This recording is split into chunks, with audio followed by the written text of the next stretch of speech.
بسم اللہ الرحمن الرحیم۔ السلام علیکم ناظرین۔ منگنی سے شادی تک، کزن میرج۔ ہمارا تعلق اس قبیلے سے ہے جہاں منگنی کے بعد لڑکا اور لڑکی ایک دوسرے کو نہیں دیکھ سکتے۔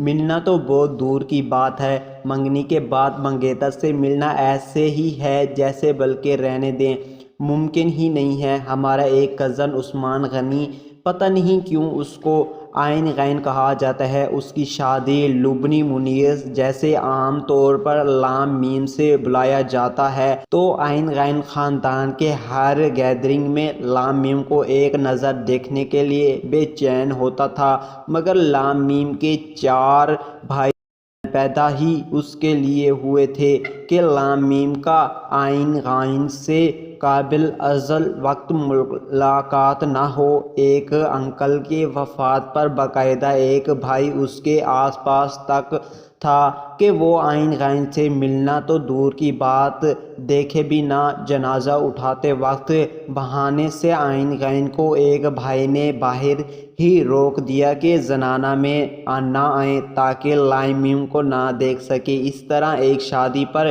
یکدم لام میم اور عین غین اللہ کی مرضی سے آمنے سامنے آ گئے، اور بھائی کے ڈر سے لام میم مڑ کر کیمرے والے سے بات کرنے لگی کہ کہیں کوئی سے دیکھ نہ لے۔ دور سے ایک بھائی نے سکھ کا سانس لیا کہ اس کی بہن باہر کے مرد کیمرے مین سے بات کر رہی ہے، شکر ہے اپنے ہونے والے شوہر سے نہیں۔ اس طرح اگر داماد کبھی غلطی سے شادی سے قبل سسرال آ جائے تو سب سے پہلے بیٹی کو چھپاتے ہیں، باقی سالیاں چاہے جو مذاق کر لیں، مطلب آپ کی منگیتر دنیا کے ہر مرد سے بات کر سکتے ہیں، مل سکتی ہے، مگر اللہ نہ کرے اپنے ہونے والے شوہر سے بات نہیں کر سکتی۔ ایک دفعہ لام میم کو کسی دوست کی شادی پر جانا ہوا، رات لیٹ واپس پر آئی، بھائی کا بائیک خراب ہو گئی، قسمت عین غین کا وہاں سے گزرنا ہوا۔ اس نے شجن ممنون